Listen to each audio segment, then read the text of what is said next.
Welcome to today's lesson on writing linear equations in the form y equals mx plus b from numerical values. Our do now reads a graph models the linear relationship between the cost of shredding documents and the weight in pounds of shredded documents at two companies. So our independent variable is the weight of the documents in pounds, and our dependent variable is the cost in dollars. And we have the graph or the lines for company 1 and company 2, and based on the graph, which statement appears to be true. So answer choice F says that shredding 5 pounds costs $5 more at company 1 than at company 2. G says shredding 5 pounds costs $5 less at company 1 than at company 2. H says shredding 5 pounds costs $15 at both company 1 and company 2. And J says the cost of shredding 5 pounds cannot be determined. Well, if we look right here, we can see that 5 pounds is the point of intersection for the two graphs. And that point of intersection means that that's when the value is the same. So it's not going to be more than, it's not going to be less than, and it's not going to be undetermined. Our answer is going to be H. Today's TEK is going to be 8.5i, and our lesson target is that scholars will write equations in the form y is equals to mx plus b to model a linear relationship between two quantities using numerical representation. So basically, we're going to be given two coordinates or 2 points, and we're going to have to write an equation in y equals mx plus b form, which is a non-proportional linear relationship. Our DOL is that we have to answer 4 problems on these type of questions with 100% accuracy.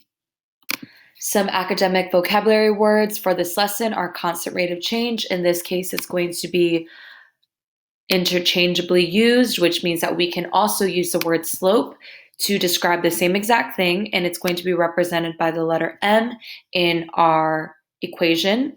Linear equations are equations that make a straight line when you graph it. Linear relationship is very similar to that once you graph that linear relationship, it will make a straight line, and they're usually written in the form y is equal to k times x, or y is equal to mx plus b.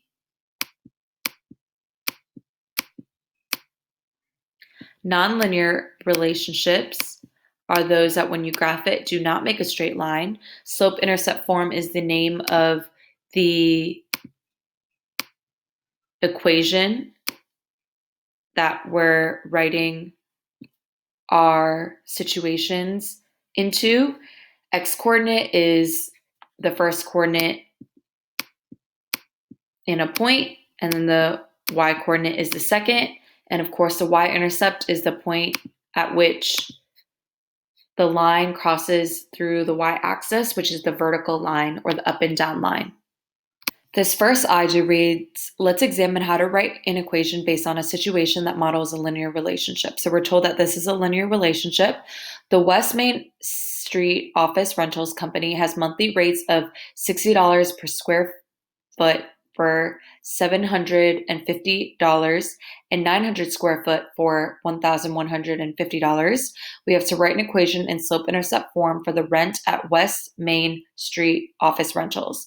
So the first thing that we're going to do is define the variables for the equation, because we're given a lot of numbers, but we don't know which one is our y-intercept and which one is our slope. So in this case, we're going to have to solve for it because we're given basically 2 coordinates or 2 points. So let's figure out what our x-coordinate is going to be, or what it's going to represent. So our x-coordinate is going to be the number of square feet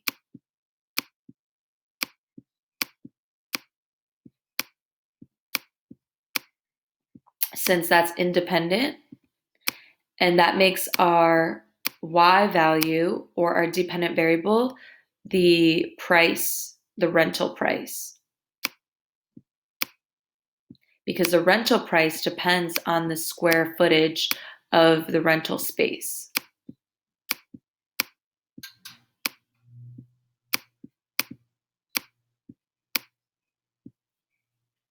So to figure out what the slope is, we're going to have to write the given information as ordered pairs. So if our x-coordinate is going to be the square footage, we have 600, comma, and then the y-coordinate is going to be the price.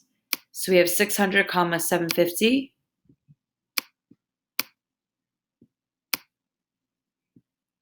is our first coordinate. Then our second coordinate is going to be 900 comma 1150.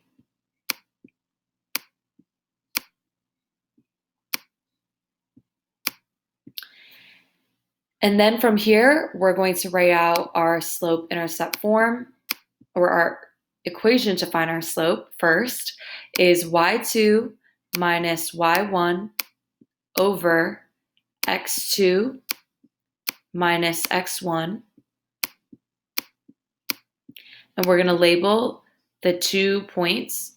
So we're going to say that 600 is our x1, 750 is our y1, 900 is our x2, 1150 is our y2. And we're going to plug in these points into this equation right here. So we have y2, which is 1150, minus y1, which is 750, divided by x2, which is 900,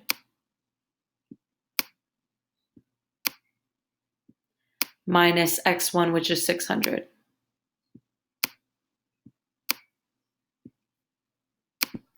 So when we subtract, we find that our numerator is going to be 400, since 1150 minus 750 is 400.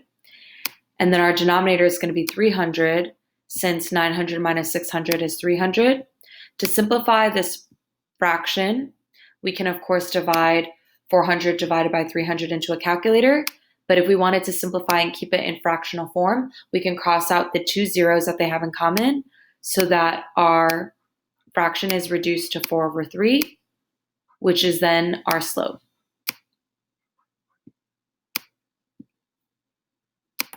Now that we know our slope, we need to figure out our y-intercept. So the 2 steps to doing that is, first we have to write the equation with the slope, our newfound slope. And then the second thing is that we have to plug in one of the points that we had originally written to find the y-intercept. So our slope was 4/3 or 4/3. So I'm going to write the equation in the form of y equals mx plus b, but instead of writing m, I'm going to write 4/3 or 4/3x plus b. And then I'm going to choose one of the points to plug into this equation. So our first point was 600 comma 750. So that's the one that I'm going to choose.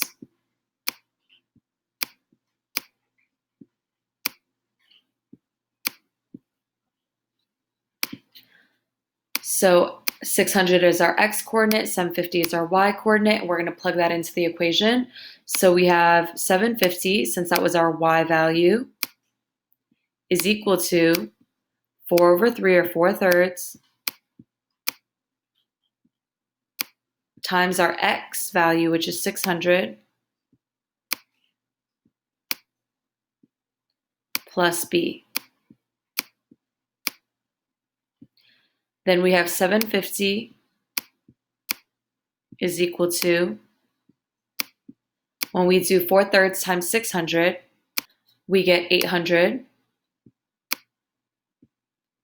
Because when you're multiplying a whole number and a fraction, you are just multiplying the whole number with the numerator. So 400 or 600 times 4 is 2400, and then you have to divide it by 3. So 2400 divided by 3 is 800.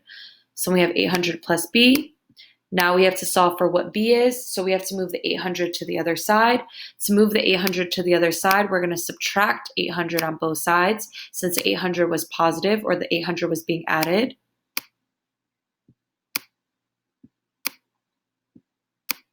I'm going to go ahead and move it over to here. So 750 minus 800 is negative 150. And 800 minus 800 is 0. So we have b is equal to negative 150. I'm sorry, I misspoke. Miss Wong is a little bit tired. 750 minus 800 is just negative 50. So our y-intercept is negative 50.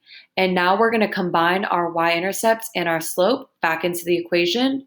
So our equation is going to be y is equal to 4 over 3, or 4/3, x. And I can either write plus negative 50, or I can just simplify it to minus 50. So if I wanted to, I could have written the equation as y is equal to 4/3 x plus negative 50. And I can even switch it around so that it's negative 50 plus 4/3 x is equal to y. The next algebra problem reads, Harry's weekly allowance varies depending on the number of chores he does. So his weekly allowance is proportional to the number of chores. He received $16 in allowance the week he did 12 chores, and $14 in allowance the week he did 8 chores. We have to write an equation for his allowance in the slope-intercept form. So the first thing that I'm going to do is define my variables. So what does x represent and what does y represent? Well, in this case, his weekly allowance depends on the number of chores, right? So my x is going to be the number of chores. That's going to be my independent variable.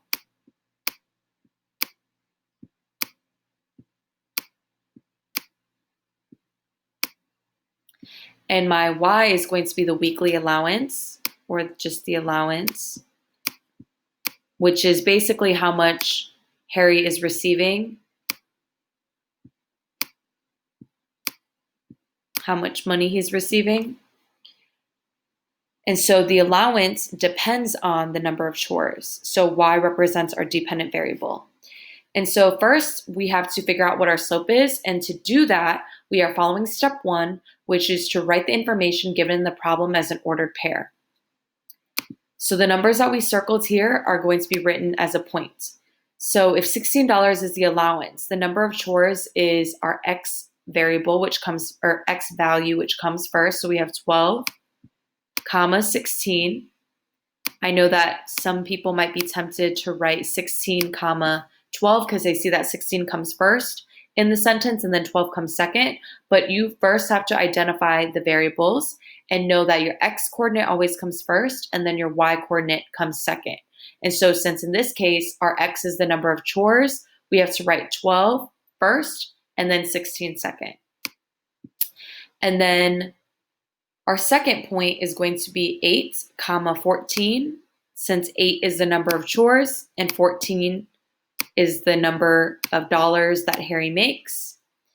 And then from here, we want to find our slope by using the equation m is equal to y2 minus y1 over x2 minus x1. So before I can do that, I'm going to need to label my points. So I'm going to say that 12 and 16, since the numbers are bigger, are going to be x2, y2.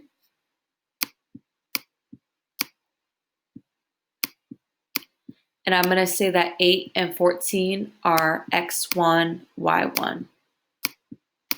And so I'm going to show my work on the side right here so I have more space and I can write bigger. So I'm subtracting y2 minus y1. My y2 is 16 minus my y1, which is 14, over x2 minus x1. My x2 is 12. My x1 is 8. And then when I subtract, my numerator is going to be 2, since 16 minus 14 is 2. And then my denominator is going to be 4, since 12 minus 8 is 4.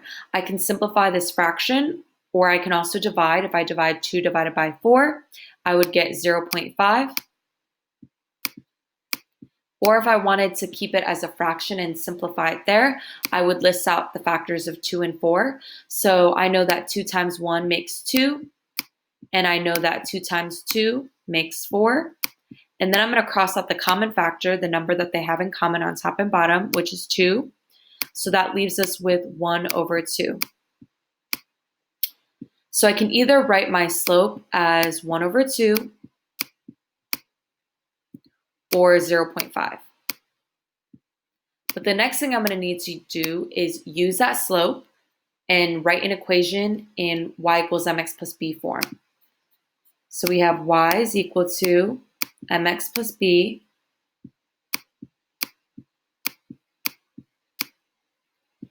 and I'm going to choose to write my equation with the decimal form of the slope. So we have y is equal to 0.5x plus b. My next step is to plug in one of the points to solve for the y-intercept. So what I'm going to have to do is choose one of the points. I'm going to choose this first one right here. So my y value is 16, so I have 16 is equal to 0.5 times 12 plus b.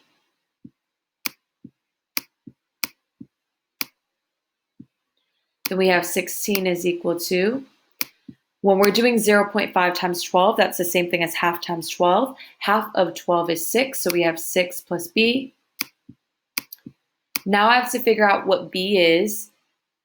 So to do that, I'm going to move the 6 to the other side. And to do that, I'm going to have to subtract 6 on both sides.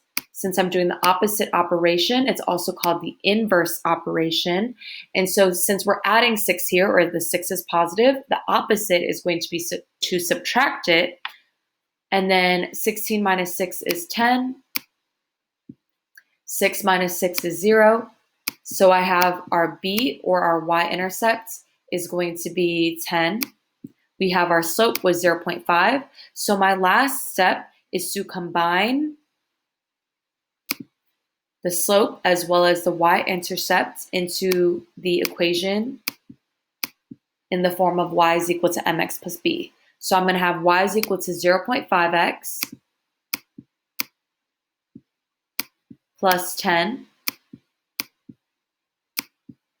Another way to write it out would be to switch the two numbers. So it would be y is equal to 10 plus 0.5x. The other way you could write it is y is equal to half x plus 10, since 0.5 is equivalent to half.